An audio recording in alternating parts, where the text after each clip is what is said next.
All right, so joining us to talk about the moves the Hornets made today, longtime NBA scout Stephen Giles. First off, do you like the moves? Do you like what Charlotte did today on the trade deadline?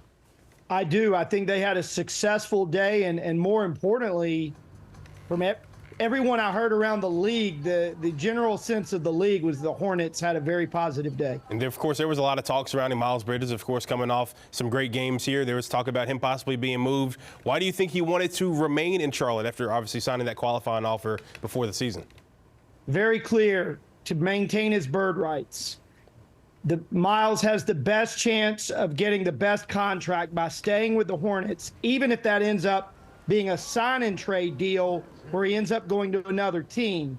By spending another year, or at least till the summer with Charlotte, having his bird rights, chances are he will make more money than he had signed with another team or been traded and then signed with another team this offseason. You know, there seemed to be some emerging reports today that maybe the Hornets would want to keep him around and give him another deal. This was something they didn't want to do last summer. What do you make of all this? Well, from what I understand, the agents for some of their players today affected their decision-making. Supposedly, Bridges' representation went to the Hornets either today or maybe even previously and said they would veto any trade. So they essentially took that option off the table.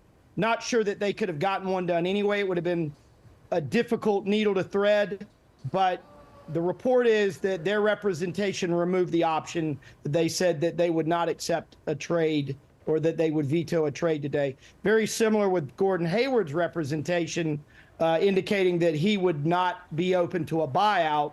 And much to the surprise, I think, of many around the league, the Hornets were successful in moving him, despite him declining that he would not do a buyout. So they really came out much better that way. I've seen you mention a buyout. Is that what we likely see coming next for a guy like Kyle Lowry? I would say so. I think chances are he would have been a difficult guy to trade, making nearly $30 million. So it would have been difficult for a team, whether it was Philly, which has been rumored interested, been difficult for them to match that kind of money. I do think that's what happens. I think Kyle ends up with a buyout. The Hornets have seemed receptive to that. I think Kyle's group is probably receptive to that.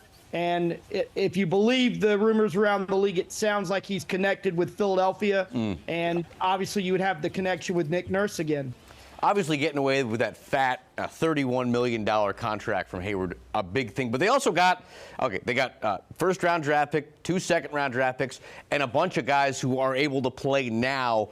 Of the new guys, who do you see making the biggest impact on the Hornets this year? Well, there's several guys that come to mind. First of all, I'm very intrigued to see Vasilij Micić play.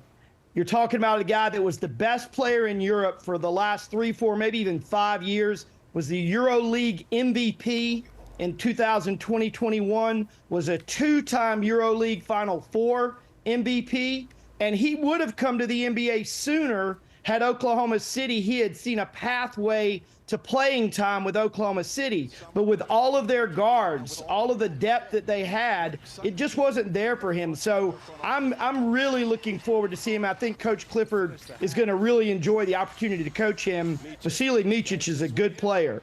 Grant Williams, a Charlotte native, I think is going to relish the opportunity to come home. Obviously played a big role on very good Boston Celtics teams.